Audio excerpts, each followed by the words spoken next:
Olá, pessoal. Tudo bem com vocês? Bom dia, boa tarde, boa noite. Não sei como esta aula está sendo gravada, eu não sei qual horário que você está vendo aí, mas seja bem-vindo. Nós estamos, então, começando a aula de santificação pessoal para aqueles alunos que fazem parte da Escola de Formação Eclesiástica da Pentecostal da Bíblia. Nós teremos, nesta disciplina, 5 aulas que serão dia 2, dia 9, dia 16, 23 e 30 de maio, agora de 2021. As duas primeiras aulas, a do dia 2 e a do dia 9, serão através do módulo gravado, não serão ao vivo, virtualmente, como nós normalmente temos feito. Por quê? No dia 2, que é esta primeira aula, teremos reunião da nossa diretoria nacional. Como membro do conselho, eu não posso estar aqui, estarei lá na reunião. E a do dia 9, em virtude do Dia das Mães, né?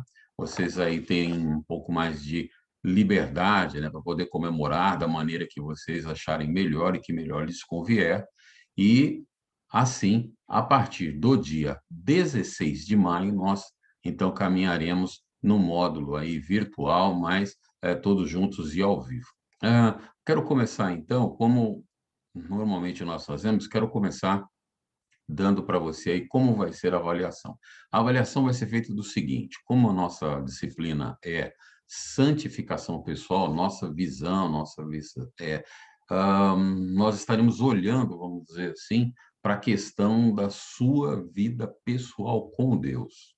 O líder precisa se preocupar com a sua vida pessoal com Deus, ou seja, seu momento devocional. Em meio a essa correria toda que nós estamos tendo, está certo que estamos dentro de uma pandemia, nesse exato momento em que eu estou falando com vocês, mas mesmo assim, através da internet, através dos módulos virtuais, todos estão correndo. Aqueles que estão estudando, então, tem uma série de coisas para fazer. Os que estão trabalhando têm muitas reuniões, né, virtuais. Outros têm ali o seu trabalho a serem feitos.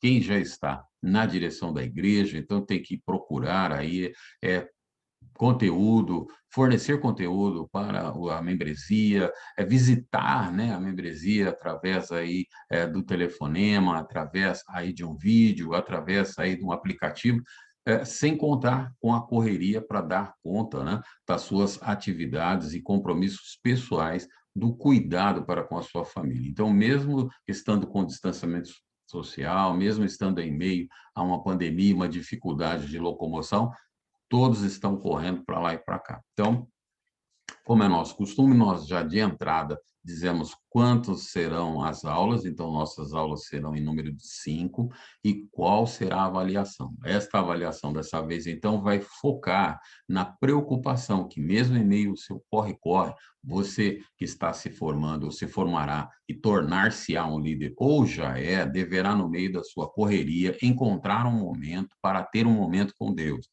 Momento para interceder pela vida daqueles pelos quais você está liderando e estão sob sua responsabilidade, para poder aconselhá-los, para poder ajudá-los e também para você ter um momento com Deus, né?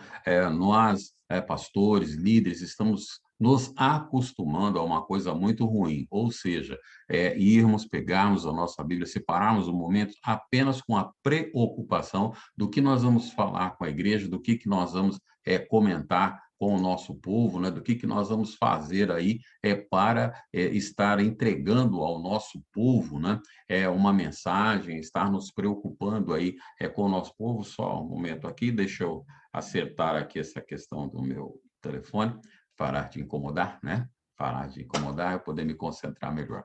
Então, aí, o que acontece? Nós estamos pegando Bíblia apenas para buscarmos algo para entregar para a igreja, para dar um conselho, para enviar para alguém. Mas precisamos, em primeiro lugar, entender que também somos ovelhas do grande pastor e que ele quer falar conosco, ele quer nos orientar, ele quer mostrar-nos aquilo que nós precisamos, daquilo que nós carecemos para sermos edificados. Lembre-se que nós temos sempre dito, queridão, queridona de Deus, se você não senta para aprender, não está apto a se levantar para ensinar. E nesse caso aqui, sentar para aprender é arrumar tempo para estar na intimidade com o Senhor Jesus. Intimidade através da leitura, meditação da sua palavra, através da oração, através do momento de quietude, ouvindo aquilo que ele tem para nos falar, para nos orientar, para nos mostrar. Então, eu vou mostrar para você, deixar com você um modelo para fazer uma devocional. É um diário de vida devocional, que é interessante para você fazer, para não se esquecer daquilo que Deus falou com você. De repente, você pode voltar num determinado momento lá e verificar o que Deus veio falando com você. É gostoso até guardar. Chega lá no final do ano, então, né, quando o ano estiver para virar, você pega tal esse diário, vai relendo ali, são, puxa vida, olha quanta coisa tremenda Deus falou comigo, olha quanta coisa maravilhosa Deus me revelou, olha quanta coisa Deus disse e realmente veio a acontecer. Deus é tremendo e maravilhoso. É gostoso recordar isso, porque aí você vai recordar o momento em que você estava vivendo e que Deus deu aquela palavra, de repente um momento de luto, de repente um momento de dor, de perda, de renúncia, um momento de incerteza, de crise, sabe, de instabilidade ali, de no seu ministério, sem saber o que vai acontecer no momento seguinte, um momento de tomada de decisão, né? Aquela coisa de Cats Barneia, encruzilhada, para onde eu vou, Senhor? O que que eu decido nessa hora? O que é melhor? Tá? Pedindo ajuda, e aí depois você ler aquilo ali e falar, olha que maravilha, como Deus foi tremendo e maravilhoso, né? Então, você vai fazer isso daí durante apenas 3 dias, dias 2, dia 16 e dia 30, né? Vai estar anotado aí, você está recebendo no grupo esse material, eu apenas vou dar uma explicação agora de como você poderá fazê-lo. Então, deixa eu compartilhar com você aqui uma página, olha só, olha aí. Então, ele será isso aí, você recebeu lá no grupo, você vai baixar, eu mandei em Word, assim, fica fácil de você baixar e você pode usar esse mesmo, simplesmente vai alterando aí, né, para a sua utilização. Então, queridão, queridona de Deus, olha só, no local aqui, né? Data, o dia em que você fez a leitura, tá? É bastante didático, você indo paulatinamente não vai ter muita dúvida, então você coloca a data aí em que você fez a leitura, coloca aqui o texto que você, né, esteve lendo. Se você utilizar mais de um texto, se porventura você, aqui, né, no nosso modelo está Gênesis 33, versículo 30, aqui na Gênesis 33, 34, 35. Na verdade, foram 3 capítulos lidos nesse dia. É importante você, de repente, até fazer isso daí, né? 3 capítulos por dia dá uma coisa tremenda. É um número bom. Você lê muito mais, acaba se perdendo. Então, dentro daquela sua leitura, o que Deus falou contigo, tá lá, né? Coloca os textos aí, né? E de cada texto, então, você vai tirando ali aquela sua conclusão. Então, aqui está a mensagem de Deus para hoje. Podemos até errar, mas devemos sempre buscar a reconciliação e não dar lugar à vingança. Então, isso é um resumo daquilo que Deus falou comigo nessa meditação, nesses 3 capítulos de Gênesis aí dentro do que estava ali ocorrendo. Uma coisa que eu quero chamar a atenção de vocês, assim, não fica muito preocupado nesse momento de fazer uma exegese profunda, de fazer uma hermenêutica, de procurar interpretar profundamente o texto. Esse é um momento devocional, não é um momento para estudo, é um momento devocional. Então, o momento devocional é durante você ler a palavra, observar o que estava acontecendo, ocorrendo ali dentro daquele texto, depois ir para a oração e tirar, então, o que Deus te ensinou, o que Deus falou contigo naquele dia. Tem uma promessa de Deus dentro daquele texto? Encontrei uma promessa de Deus para a minha vida naquele texto. Sempre é para a sua vida, é algo particular. Então, lá está a minha promessa, né? Tirada desses textos naquele dia feito a leitura. Uma ordem, encontrei uma ordem de Deus, um imperativo de Deus para a minha vida dentro desse texto, anota ali. Um princípio eterno, algo que Deus falou lá dentro daquele texto que você leu e aquilo se tornou um princípio eterno, algo imutável lá dentro da palavra do Senhor. Então, anota. Se não tem, não anota, né? Então, como aplicar o que leu em sua vida? Então, aqui é uma conclusão de todo esse estudo aqui que eu fiz, de tudo isso quanto Deus me falou, para que eu aplique isso na minha vida, eu preciso fazer? Tá.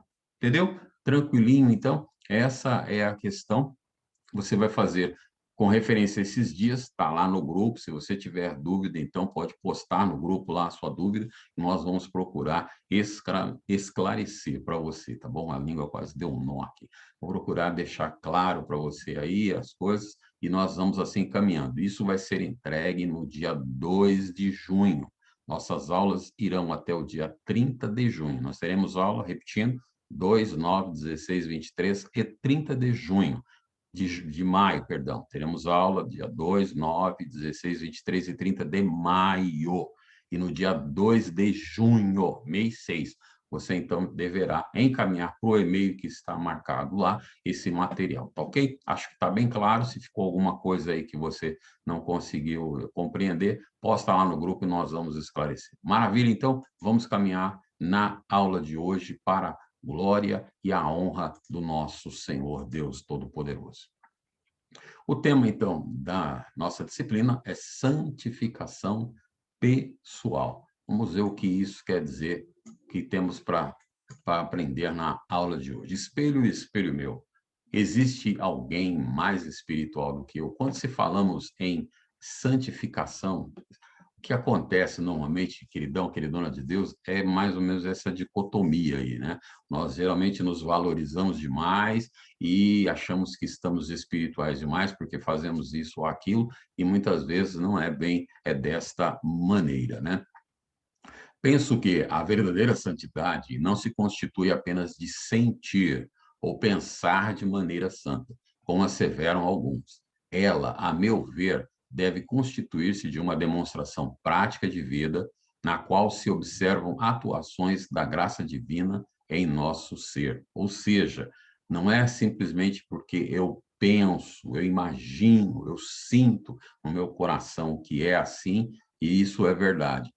Que a santificação ela é demonstrada na vida prática, na vida diária. Se eu falo uma coisa, mas a minha vida demonstra outra, então precisa haver aí se achegar melhor para que a minha vida ela possa ser como uma Bíblia aberta para que os outros possam ler. No quesito santificação pessoal, esta deve ser a preocupação. Como disse Lagrange, né? Se eu encontrasse um crente que vive como a Bíblia diz, crente eu seria. Então, assim, não podemos simplesmente pregar uma coisa e viver outra. Então, devemos buscar. É verdade que nós estamos caminhando, buscando se aprimorar, buscando se chegar mais.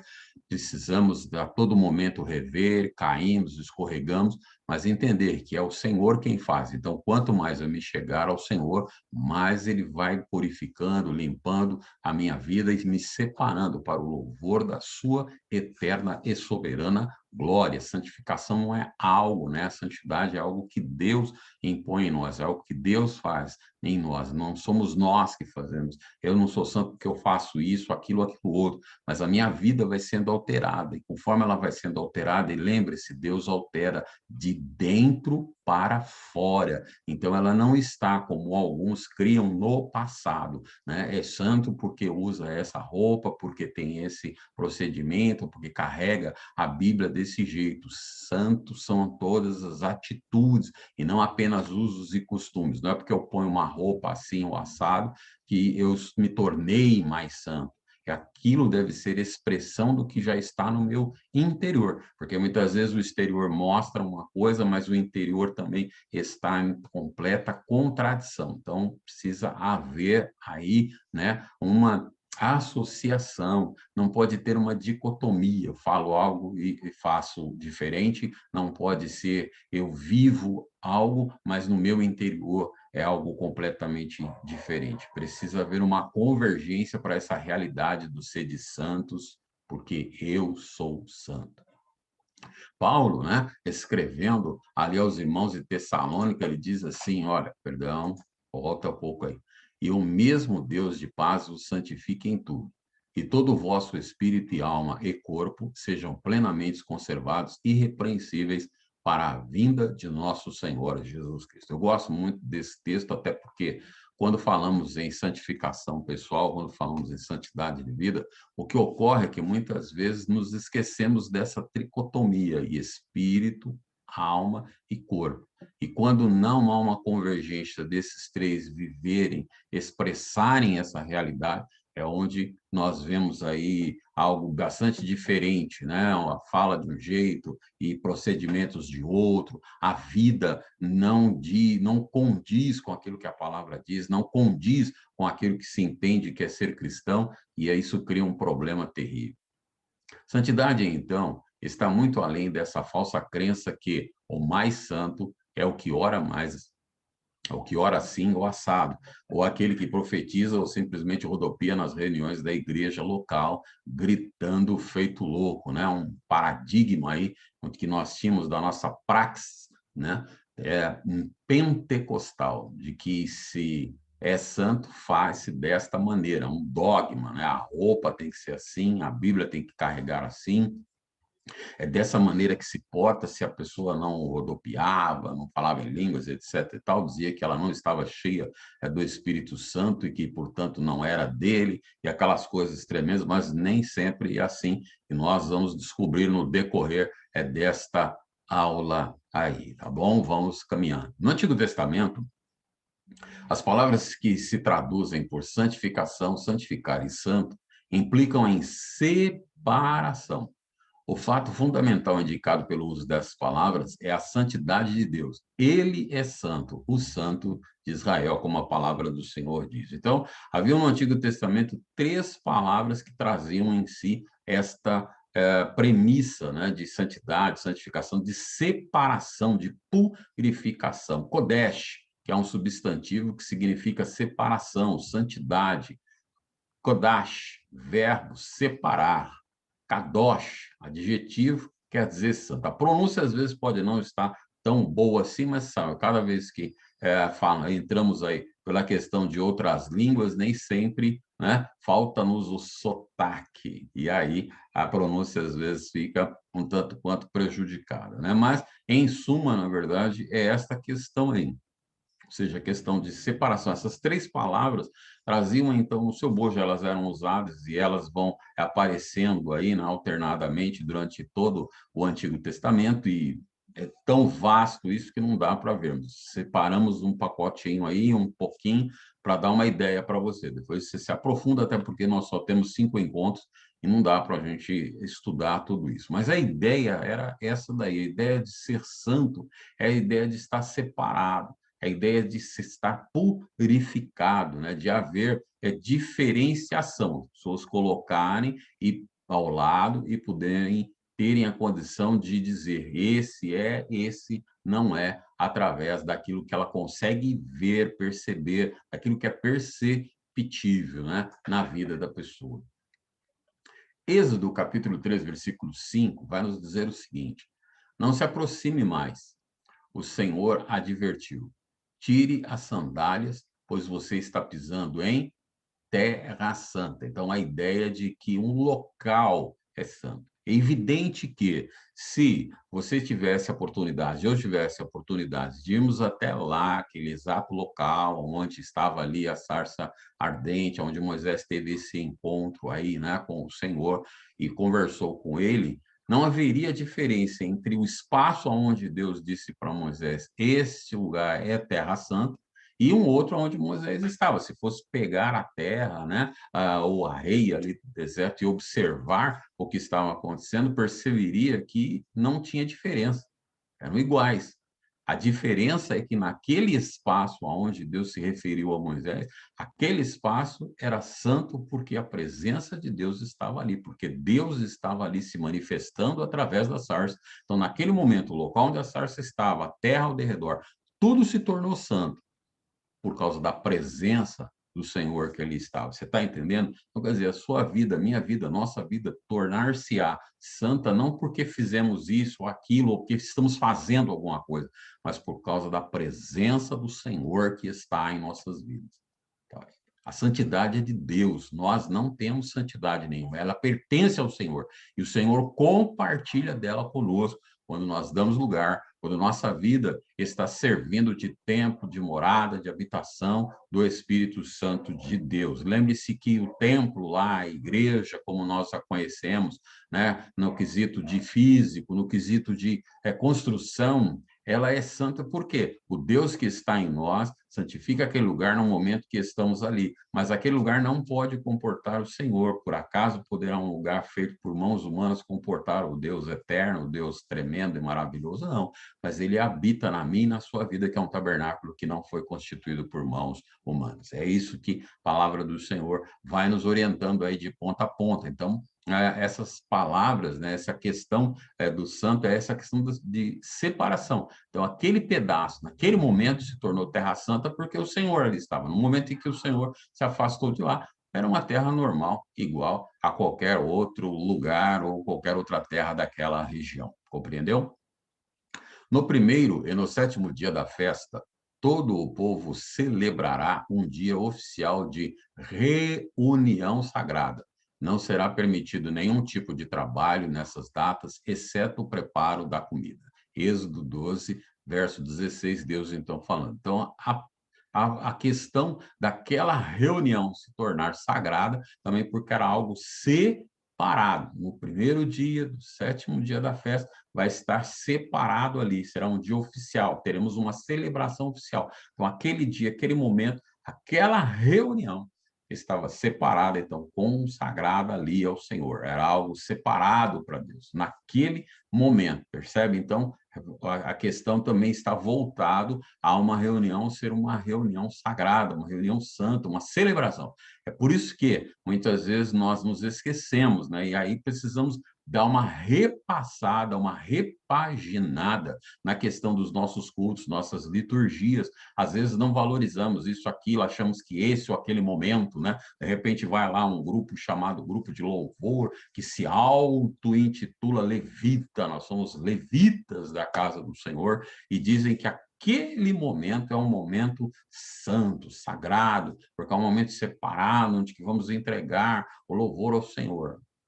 Algumas coisas estão certas, outras não, dentro desta fala aí, mas em verdade não quer dizer que é só aquele momento que é um momento especial. Todo momento da liturgia do culto, reunião, todo ele é sagrado. Por isso que a palavra do Senhor já vai nos advertir, né? Guarda os teus pés quando estiverem na casa do Senhor. Então, entrou ali na casa do Senhor, não é lugar para você ficar batendo papo. Você vai na casa do Senhor para adorar o Senhor. Vai na casa do Senhor para buscar o Senhor, para orar a Deus, para entregar o seu louvor, para entregar a sua adoração, entregar o seu sacrifício no altar. Terminou, na hora de ir embora, aí sim, conversa com teu irmão, abraça os teus irmãos todos, confraterniza, aí sim, mas o primeiro momento você vai lá para fazer isso. E muitas vezes nós vamos e ficamos na casa do Senhor simplesmente orando, gastando tempo, outros apenas, né, olhando o WhatsApp. Acho que na casa do Senhor é lugar para ficar olhando o WhatsApp. Tem aquele grupo que se chamou, lembra aquele que eu comentei agora há pouco, ali atrás? Os levitas, né? Eles acham que o momento deles é só ali, tocou, né? Acabou o louvor, cadê o pessoal? A hora da palavra, você vê aí a incoerência.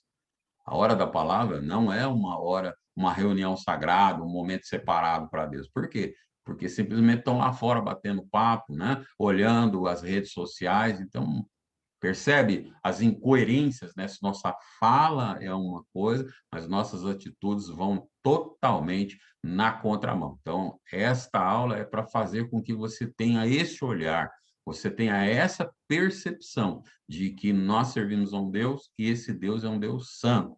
Eu ousaria até dizer para você, como uma vez recebi esse exemplo, de que o nosso Deus, nós poderíamos até representá-lo da seguinte maneira: suas vestes imaculadas, branquíssimas, difícil até de olhar para ela, né? Como aquelas vestes que Jesus demonstra ali no Monte da Transfiguração, mas com as mãos sujas, porque suas mãos estão sempre estendidas para pegar aquele que está no lamaçal do pecado, mas isso não quer dizer que ele vai sujar as suas vestes. Então, essa visão é para que possamos retornar né? Temos minimizado demais, irmãos. Porque isso aqui não tem problema, não sei o quê, não sei o que lá, e nossa vivência com o Senhor tem sido mais na brincadeira, mais como um amigo, às vezes, ali, né? Aquele amigo da esquina, onde nós só jogamos coisa fora, onde nós brigamos, onde nós ficamos beiçudos, onde nós viramos as costas, e não nos lembramos que é o Deus que nos criou, um Deus que deu o seu único filho para morrer por nós na cruz do Calvário, por nos amar de uma forma tão linda e não se agradar em ver nos destruindo, em ver nos sob o jugo do pecado. Pensa nisso. Vamos continuar. Os deveres dos coatitas na tenda do encontro serão relacionados aos objetos mais sagrados. Números 4:4. Então, também tem essa ideia de coisas separadas, coisas que são consagradas ao Senhor. Por isso que precisamos rever também aquele posicionamento de compramos um instrumento, levamos para a igreja dizendo que é consagrado, vamos consagrá-lo porque é para uso do Senhor, levamos essas toalhas, essas coisas, objetos em si, objetos que nós declaramos que são do Senhor, né? E aí, às vezes, nós olhamos e falamos assim, nossa, olha o que o povo da Babilônia estava fazendo, né? Pegou as coisas sagradas, as coisas do Senhor, as coisas do templo, e está usando para o seu bel prazer, e de repente, né? Não quero acusar ninguém, mas já acusando, pega as toalhas que diz que foi consagrada para usar na ceia, né, para enfeitar a mesa da ceia, e de repente está usando para enfeitar qualquer outra coisa, levou para casa porque estava sem toalha na mesa, vou utilizar, né? Não, isso aqui são os objetos que nós vamos usar aqui na mesa da ceia, e de repente está usando lá para outra coisa, ou está lá jogado num canto de qualquer jeito, ninguém cuida. Tá? São coisas do Senhor. Então, se são consagrados para o Senhor, nós precisamos utilizar para o Senhor e precisamos cuidar delas, né? Por isso que não cabe se a guitarra, se o baixo, aquela bateria, aquele bongô, não sei, né? Aquele sax, foi consagrado ao Senhor. Então, precisa repensar, né, em ficar tocando música aí, um jazz, ficar tocando uma música clássica, né, ficar tocando coisas aí que não glorificam o Senhor. Não é do Senhor? Eu não quero aqui, não estou querendo entrar no mérito da questão se você deve ou não deve, se é santo, não é, se pode ou não, se é profano você ouvir lá uma música do mundo, você tocar, se você é músico e sabe tocar uma música dita do mundo aí, não é gospel. Eu não estou querendo entrar nesse bolso, eu quero entrar simplesmente colocando diante de você o seguinte: se você diz que aquele instrumento ali é um objeto sagrado, um objeto do Senhor, então ele não deve se misturar. Foi o que andaram fazendo lá na Babilônia e não deu muito certo. Deus não se agradou. Então precisamos rever, porque de repente ele continua, né? Diz a palavra que ele não muda, de repente ele continua não se agradando de algumas atitudes que nós estamos fazendo nesse quesito de santidade, de separar as coisas para Deus, né? Não está se agradando, e talvez seja por isso que algumas coisas não estão dando certo aí naquilo que nós entendemos que Deus nos mandou, orientou que deveríamos fazer. Pensa um pouco aí, ou repensa essa questão. Muito bem, deixando então o Antigo Testamento, vamos caminhar para o Novo Testamento. Quando falamos em um Novo Testamento, o grego traz 5 palavras que traduzem essa ideia do Antigo Testamento. Assim, vamos discorrer sobre elas então. Agios, que quer dizer santo. Exemplo, Deus é santo. Agora deixo este mundo. Eles ficam aqui, mas eu vou para a tua presença, Pai Santo. Falas lá do Senhor Jesus no Evangelho de João, capítulo 17, versículo 11, né? Então veja aí que essa palavra, então, se reifica a isto, né? Santo. Como exemplo, temos Deus é santo. Assim também os cristãos o são, visto que Deus os escolheu, a mim e a você, para ser seu povo santo e amado, eu e você. Revistam-se de compaixão, bondade, humildade, mansidão e paciência. Então, a partir do momento que Deus nos escolheu, te mostrou lá o plano que ele tinha para a salvação através da vida desse ou daquele instrumento dele, você recebeu aquele plano, creu naquele plano, então, e entregou, né, sua vida nas mãos do Senhor Jesus. Ele garante que o Espírito dele vem, né, a autenticação de que somos do Senhor, é o Espírito Santo de Deus morando, habitando em nossas vidas, e então esta habitação se torna uma habitação santa, porque o Espírito Santo do Senhor, ao habitar ali, vai deixá-la como ele quer. Quando eu penso nisso, eu gosto de pensar da seguinte maneira: você que está me ouvindo aí, né? Você que é aluno dessa sala, você que de repente está acompanhando aí este momento em que nós estamos transmitindo esse estudo, perceba, quando você, ou independente de morar de aluguel, ou independente de ter sua casa própria, quando você tem um canto que é seu, o que que acontece, né? Você não vai lá e pinta na cor que você gosta, você procura colocar os móveis que você gosta, da forma que você gosta, né? Dar aquela decorada da maneira que seja a tua cara, que você olha e fala, puxa, isso agora eu me identifico, né? Quem vê ali, quem te conhece, e chega ali e fala, isso aqui é o quarto do menino, isso aqui é o quarto da menina, isso aqui é o quarto do fulano, do Bertano, porque te conhece, sabe como você gosta das coisas. Da mesma maneira, se a casa, que é a minha e a tua vida, pertence ao Espírito Santo de Deus, por que será que é o mundo que está ditando como ela deve ser? Pensa um segundo, apenas me dá licença, eu vou hidratar a minha garganta.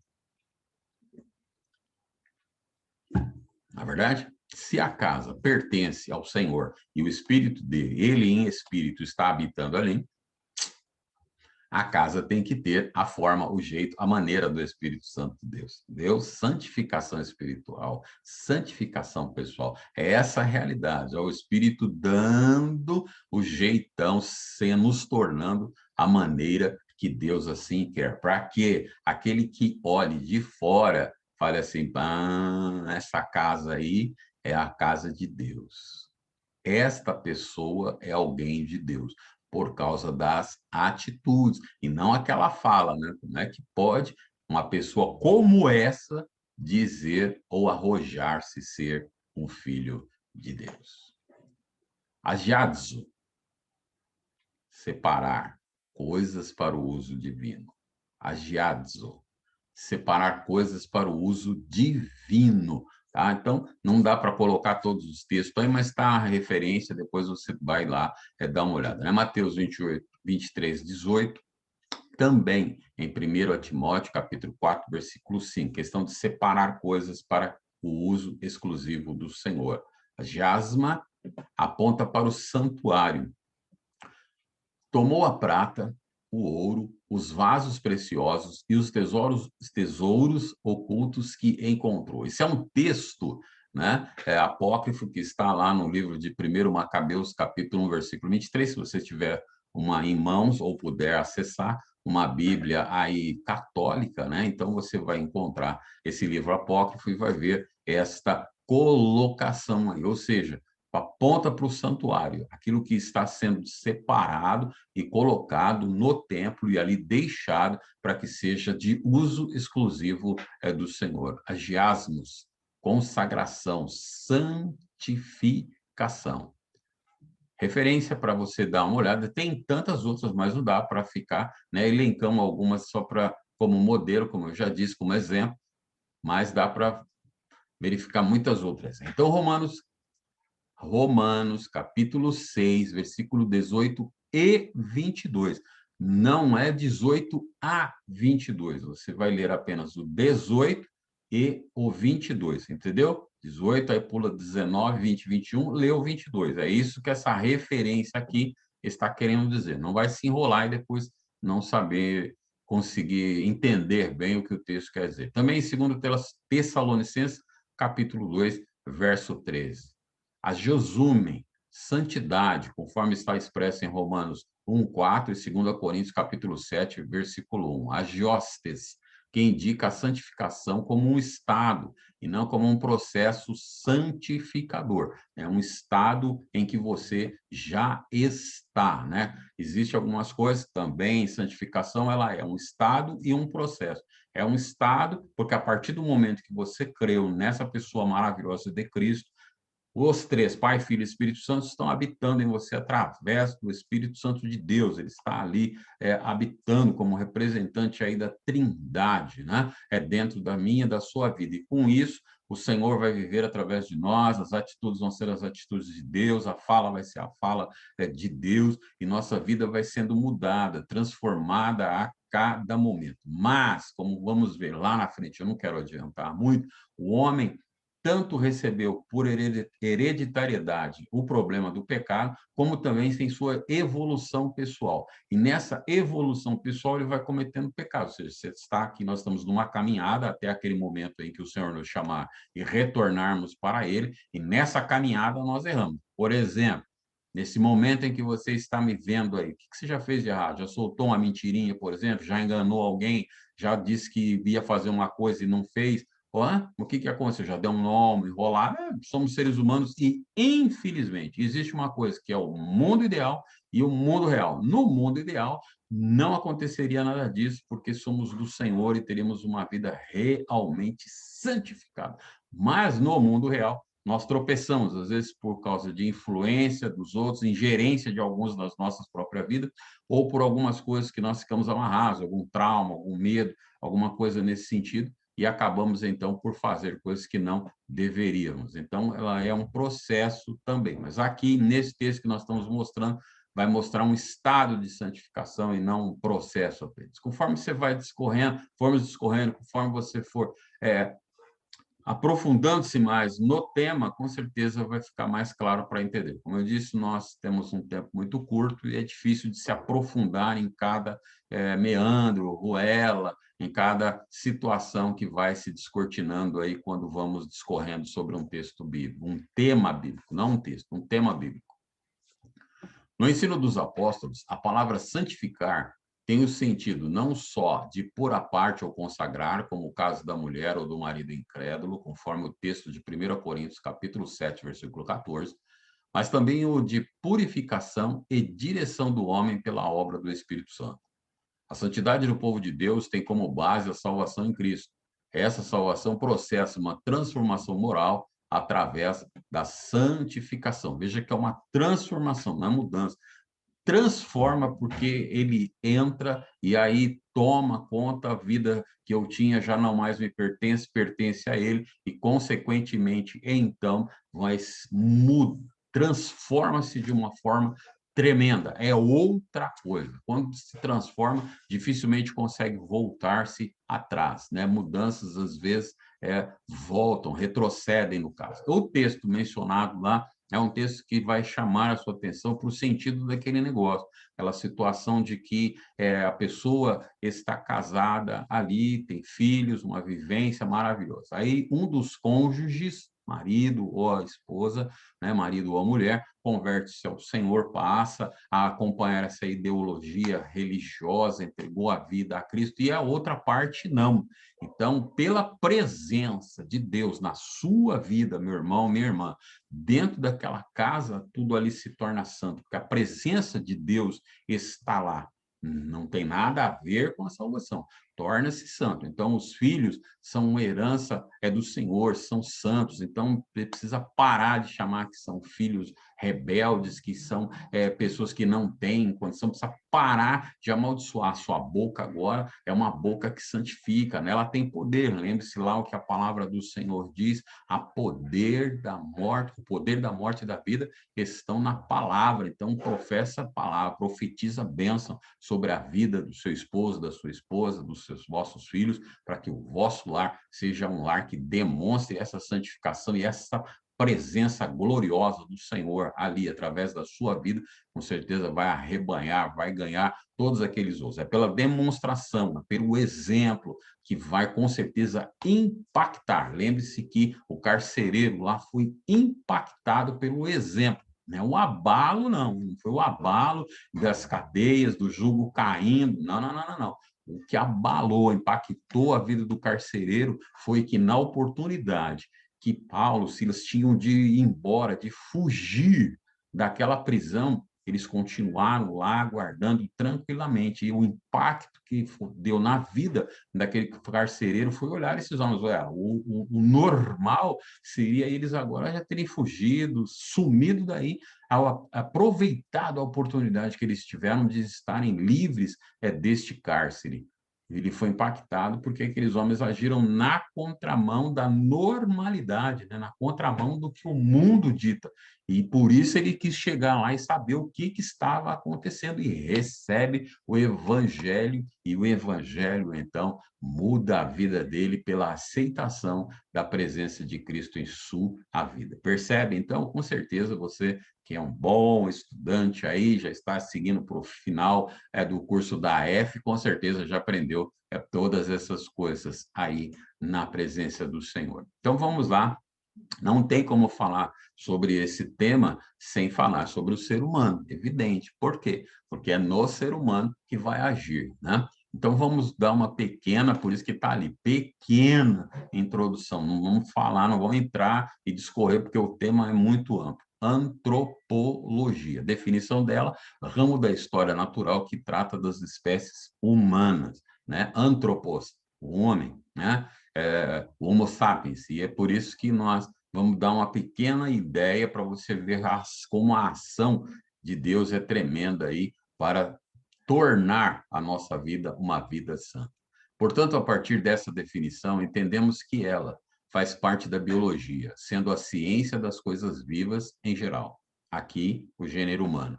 Ao falarmos da doutrina do homem, ser humano, eu coloco sempre aqui, sabe, ser humano, porque assim, não é do homem, não estou falando do gênero masculino, e sim do ser humano, né, do Homo sapiens. Então, cada vez que falamos essa questão do homem, é o Homo sapiens que nós estamos se referindo e não ao gênero masculino.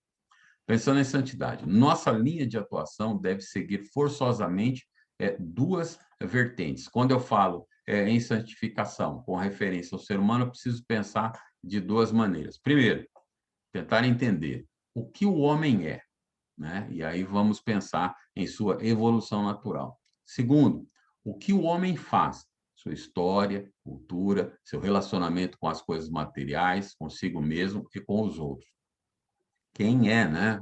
Esse ser humano, a sua evolução natural, como é que ele vem, o ser humano evoluindo, como é que o ser humano evolui, é você pensar aí a sua própria vida. É verdade que você tem que agir na sua própria vida. O que o ser humano faz? Então, a sua evolução está imbuída pela sua história, que está permeada pela sua cultura, que sofre interferência do relacionamento que você tem com as coisas materiais, com as outras pessoas, com a natureza, né? Consigo mesmo, né? Na verdade, esse seu relacionamento consigo, no momento em que você precisa se entender, se compreender, busca alcançar os seus objetivos, seus ideais, seus alvos, se frustra consigo mesmo por não ter alcançado, por não ter falado, por não ter se posicionado, esse tipo de coisa, os relacionamentos que vão formando, né, aquilo que nós chamamos de ser humano ou que torna você como você é. A origem do ser humano. Depois disse Deus: façamos o homem à nossa imagem e semelhança. Tenha ele domínio sobre os animais marinhos, sobre as aves, sobre os animais domésticos, sobre os répteis, domine a terra toda. Assim Deus criou o homem à imagem do seu Criador. Deus fez o homem conforme a semelhança dele, Deus criou o homem e a mulher. O texto que você já conhece bem, Gênesis capítulo 1, verso 26 e 27, que fala aí como o homem foi criado, né? É, aqui, para nós, serve essa teoria. As outras não têm o mínimo interesse, tá? Porque a nossa intenção, o nosso propósito e a nossa fé diz que o homem foi criado por Deus. Ponto. O homem, então, é constituído por duas partes. A parte imaterial do homem. Vamos dar uma olhada nela. Não dá para pensarmos em santidade sem pensarmos também na parte imaterial do homem. A santidade precisa operar de forma integral em todo o nosso ser. A natureza do homem em sua formação é tripla: corpo, alma e espírito, agindo de forma harmônica, ou seja, o homem combinado, então, o material, o corpo físico, e o imaterial, alma e espírito. Quero fazer uma paradinha aqui e chamar a atenção dos irmãos e irmãs para o seguinte: nós enviamos para vocês já no grupo um material de um livro sobre antropologia, que já também para dar uma aprofundada nessa questão que nós estamos falando aqui. Como nós vamos falar bastante rapidamente, não vamos nos aprofundar, mandamos um material que dá para você estudar um pouco mais, ter um pouco mais de noção sobre esta realidade aí e fortalecer aí o seu pensamento, fortalecer aí as suas decisões. Então, por gentileza, dá uma consultada no material que foi postado lá no grupo, faz um download, baixa aquele material, estuda ele, esmiuça ele, tem o auxílio agora desta aula, une uma coisa com a outra aí para haver um aprofundamento maior, né? Nem sempre, como os irmãos já perceberam, dá para nós, durante o momento de aula, que não é muito, não dá para falar muitas coisas, não dá para se aprofundar. Algumas coisas nós só damos uma pincelada, mostramos para você uma visão, assim, mas uma visão bem panorâmica, né? Lá de cima, mas aí mandamos algum material, indicação de um material para você que tem o interesse, né? Que é um bom aluno, e etc. e tal, quer ter um conteúdo mais forte. Então, você vai lá e faz uma pesquisa, você vai lá, consulta o material, para que assim você fortaleça aí seu ponto de vista e o conhecimento a respeito daquilo que nós estamos falando, que às vezes não dá para se aprofundar muito, né? Como é rapidamente, de repente você fica aí com algumas dúvidas. Também a parte material. Temos, então, a parte material, como damos uma introdução, e também a parte imaterial. Então, o Senhor Deus formou o homem do pó da terra, soprou o fôlego da vida em suas narinas e o homem se tornou ser vivo. Texto lá de Gênesis, capítulo 2, verso de número 7. Então, dá uma olhada lá, observa isso. O corpo humano é constituído por, pelo menos, cerca de 60 produtos químicos diferentes, muitos dos quais são desconhecidos no próprio organismo. Desses 60, uma dúzia está presente em maiores quantidades. Nós demos aí para vocês, então, né, um link está aqui, que está na apostila lá, leiam esse texto, esse tema, ou melhor, na apostila, né, da página 6 até a página 11, está bem mais esclarecido, tem um conteúdo muito maior, vai dar para você dar uma aprofundada legal nessa questão aí. Aqui não dá para nós gastarmos o tempo com todas as coisas, mas lá tem inclusive essa tabela aí apresentando esses 12 que mais aparentam, essas 12 aí que está mais presente, lá está bem feito, e o site tem um artigo muito gostoso aí para você ler, que com certeza vai enriquecer bastante a tua visão e te ajudar nessa questão de entender que o homem, né, a parte material do homem foi constituída do pó da terra. O que é isso lá, tá? Vai lá, por gentileza, dá uma pesquisada. Do pó fostes tomado e a ele, pó, voltarás. Declaração simples de Deus que envolve uma verdade absoluta. O corpo humano foi prejudicado com a queda até que ponto? Isso aqui é aquela tradicional, né? Belezinha, pulguinha atrás da orelha. O corpo humano foi prejudicado com a queda até que ponto? Você já sabe que a referência da queda aqui é referência ao pecado cometido. Estavam os dois lá, Adão e Eva, tranquilinhos, vivendo bem, né? Trocando ideia com Deus da viração do dia, mas aí, pá, aprontaram o que não deveria, que você já sabe o que é, e aí então vem aquilo que teologicamente nós conhecemos como a queda. Eles caíram porque pecaram. E nesse sentido, nós precisamos pensar, o corpo humano se prejudicou até que ponto? Você já pensou nisso? A gente fala muito sobre essa questão da regeneração, né? Doutrina da regeneração, mas e o corpo humano? Ele se regenera? Não. Como é que é essa questão? Até que ponto afetou? Ninguém consegue afirmar com total precisão, mas dá para você ter uma ideia muito boa sobre a questão. Tornou-se um corpo mortal. Né? Deus é eterno, eterno não tem começo e não tem fim, né? Não tem começo nem fim. Isso é eterno. Mas Deus nos criou, mostra a palavra do Senhor, que Deus nos criou para sermos imortais. Começo e sem fim. Mas o pecado acabou nos tornando mortais. Mortal tem um começo e um fim. Tem uma existência. e depois acaba-se. Então, com o pecado, veio a morte. Então, o ser que foi constituído por Deus para ser imortal, acabou tornando-se mortal por causa do pecado, que é a reversão produzida pelo Senhor na obra da cruz do Calvário aí, né? Deus impôs a morte em todas as suas manifestações ao primeiro homem e por ele a toda a raça humana. Então dá uma olhada lá também quantos tipos de morte, né, a palavra do Senhor coloca, quantos tipos de morte existe. Deus disse que no dia em que comesse daquele fruto que não era para comer, naquele dia morreriam, e eles morreram, não morreram, tal. Dá uma olhada lá só para mais pulga aí atrás da sua orelha. Lembre-se que nós viemos para confundir e não para explicar, né? Só para tentar, nosso interesse é sempre despertar, fomentar a sua vontade de pesquisar, de se aprofundar no tema aí para ter uma melhor compreensão das coisas. Então, procura saber um pouco mais a respeito dessa situação, fazendo o seguinte: a regeneração alcança o nosso corpo físico? Já parou para pensar nisso? Não? Então, pega aí a questão, vai para dentro da Bíblia, mergulha para dentro da Bíblia com essa pulga aí atrás da orelha e tenta resolver essa questão. A regeneração alcança ou não o nosso corpo físico? Segundo momento, quantos tipos de morte a Bíblia relaciona, né? Se você já souber, é facinho. Quem nunca pensou nessas duas questões aí, então está aí algo para você se aprofundar na palavra de Deus aí, saber um pouco mais sobre essas duas questões, e vai ser com certeza tremendo. Vamos continuar caminhando.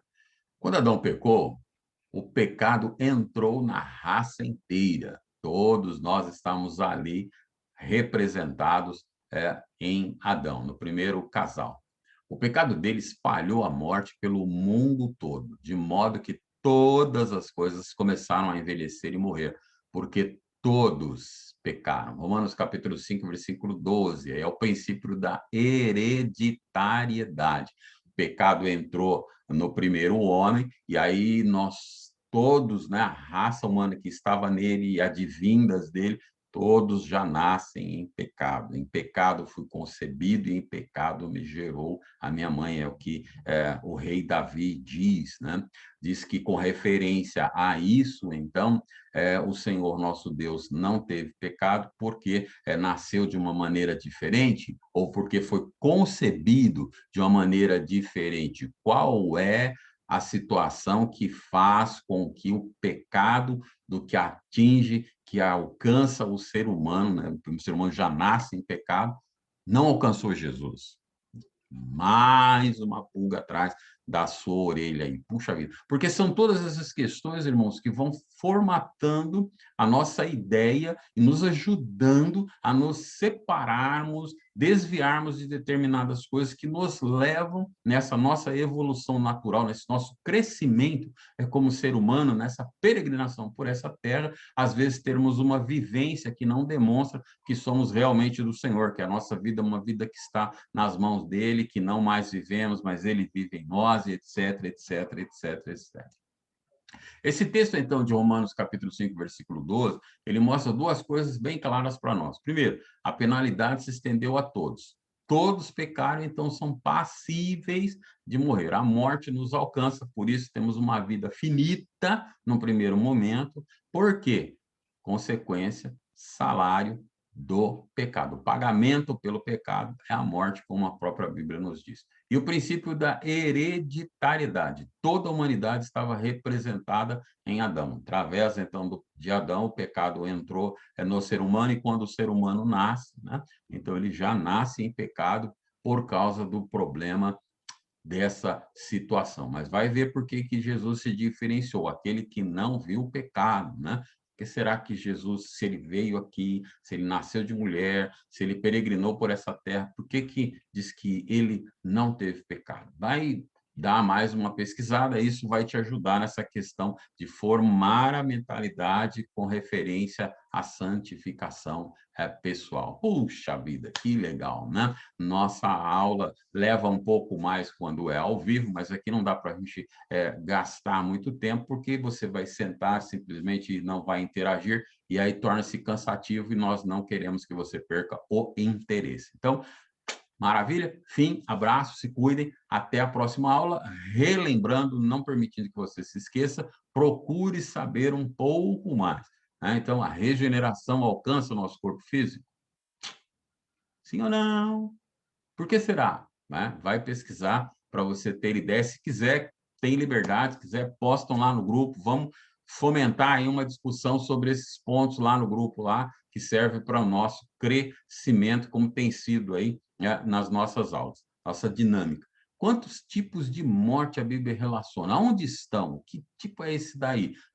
Pode jogar lá no grupo, cria o fórum lá, vamos discutir junto aí, tá bom? Meu irmão, minha irmã, porque com certeza vai ser bênção gloriosa para a minha e para a tua vida, e vai ser show de bola, maravilhoso, tá bom? Então, ficamos por aqui. Esta é a nossa primeira aula nessa nova disciplina, santificação pessoal, dentro do curso da F, Escola de Formação Eclesiástica. Pensa nisso, porque nós estamos numa caminhada para sermos líderes, pastores, pastoras, de repente amanhã, de repente líderes, como já somos hoje, vocês já exercem liderança, mesmo que seja apenas no âmbito da sua casa, você já está exercendo liderança, você pensa uma coisa. Vem cá, olha para mim, presta atenção. Você está marcando a vida de alguém. Vou mais longe. Você está marcando a vida daqueles que se relacionam com você, aqueles que estão convivendo com você num relacionamento interpessoal. Seja ele no trabalho, seja ele na escola, seja ele em casa, no círculo de amigos, na vizinhança, você está marcando a vida de alguém. A diferença está, qual é a marca que você está deixando? É uma marca boa ou é uma marca ruim? Que está deixando marca é ponto pacífico. Querendo ou não, gostando ou não, aceitando ou não, você está marcando a vida dos outros. O que você pode fazer é que, se de repente é uma marca ruim, ela seja alterada e passe a ser uma marca boa, um legado legal. Você está deixando um legado, mesmo que não esteja se preocupando, você está deixando um legado nos seus filhos, na sua esposa, no seu esposo, nos seus familiares, nos seus parentes, naqueles que convivem. Você que já é pastor, nós temos dentro do nosso grupo pastores, pastoras. Você que já é pastor, você que é pastora, você está deixando um legado e está marcando vida de pessoas que não são propriedade sua, são propriedade do Senhor, são ovelhas do Senhor, que o sumo pastor confiou nas tuas mãos, confiou nas minhas mãos. Então, o que estamos fazendo com esse rebanho do Senhor? Pensa nisso. Até a próxima aula, então, de santificação pessoal, onde continuaremos a andar com isso, mais para o meio lá, a coisa vai se tornar um pouco mais pessoal, mais focada na vida de cada um, aquelas pedras, o que a Bíblia realmente fala, o que nós estamos fazendo, como nós estamos nos portando. Eu vou estar falando com você no geral, mas durante o geral eu tenho certeza, o Espírito do Senhor que está em mim, que está em você, que está no nosso meio, vai falar contigo. Por favor, quando ele falar, muda, altera a sua situação. Ao encerrar, então, essa aula, quero relembrar sobre a questão do que a avaliação, o trabalho para avaliação já está lá no grupo, não deixa para a última hora, e se você não entregar, não vai passar. Se você não fizer conforme o modelo que foi enviado, não vai conseguir nota. Fez segundo o modelito, entregou na data certinha, maravilha, já está feito, porque a ideia é que você volte ou continue a fazer o seu diário devocional. Aprenda a anotar. Isso pode até virar um tema para você ministrar uma palavra ao coração de alguém, compartilhar com alguém, você daqui isso se transformar numa palavra, uma ministração, uma pregação para uma oportunidade, para um grupo de discipulado, para alguém que você está mentoreando, porque lembre-se, recebeu, compartilha. De graça recebestes, de graça dai. Amém? Deus te abençoe, meu querido, minha querida. Até a próxima aula, em nome do Senhor Jesus. Fica com Deus.